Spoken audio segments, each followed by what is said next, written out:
Hey everybody, welcome back to our series on cultivating inner resources for challenging times.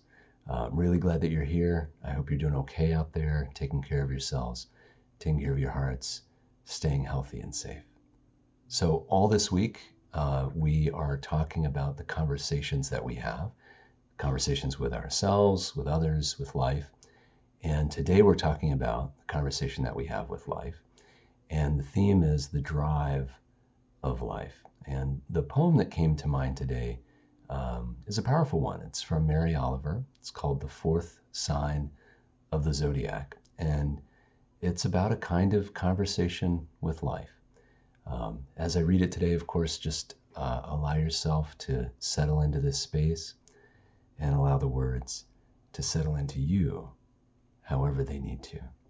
So this is Mary Oliver's The Fourth Sign of the Zodiac.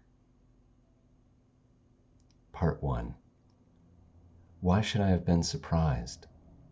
Hunters walk the forest without a sound. The hunter strapped to his rifle, the fox on his feet of silk, the serpent on his empire of muscles, all move in a stillness, hungry, careful, intent. Just as the cancer entered the forest of my body without a sound.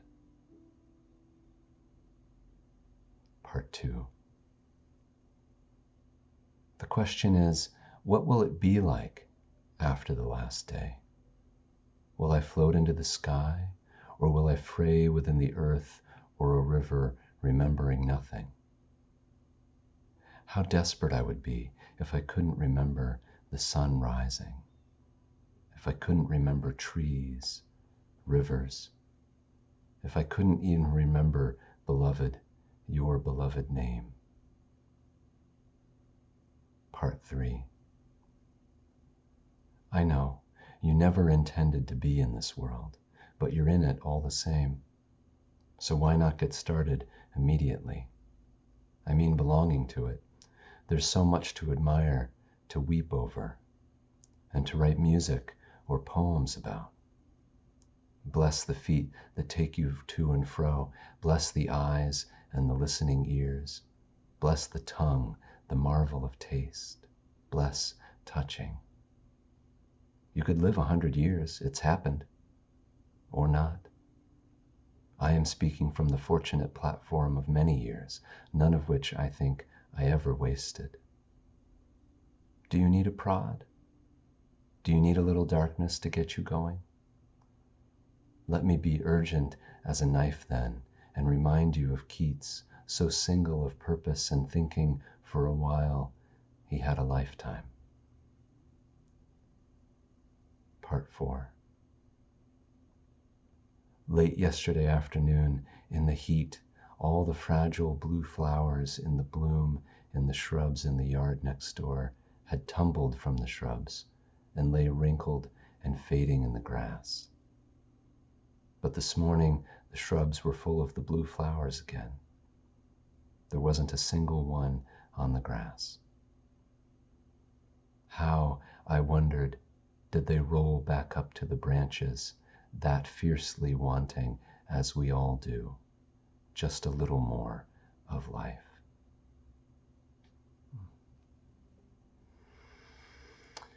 There is a kind of heartbreaking tenderness in hearing someone who has been diagnosed with cancer talk about wanting more of life. And it feels especially tender now for those of us who may have already been impacted by loss, or for those of us who are all sharing in the vulnerability of having a human body, a body that can get sick.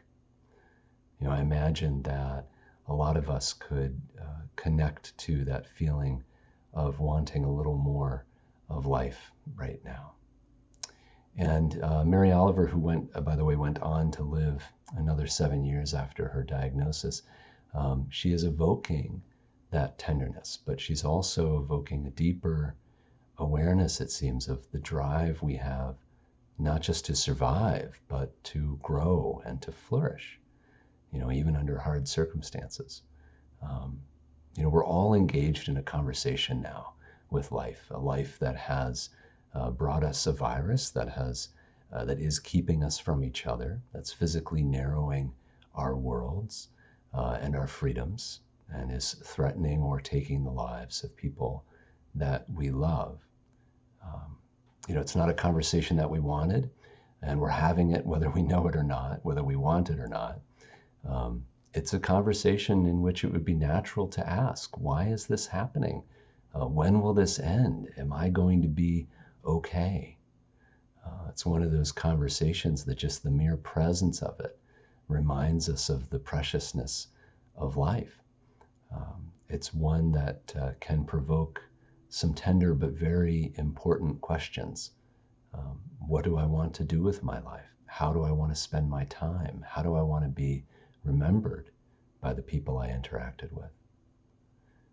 These are all questions that get us closer to truly belonging in the world, to making sure that we ourselves can one day speak from a fortunate platform of many years, where we have treated ourselves and others well and have lived a good life with the years we were given. So, as you navigate your world today, some questions to hold in your heart as you think about Mary Oliver's poem. What is it that has you wanting a little more of life? What is it that has you wanting a little more of life? And how can you get a little more of that today?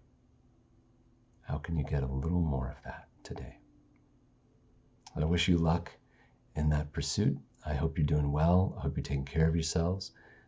Look forward to seeing you tomorrow. We're going to talk about our conversation with new things. The theme is learning new things. And I look forward to seeing you then.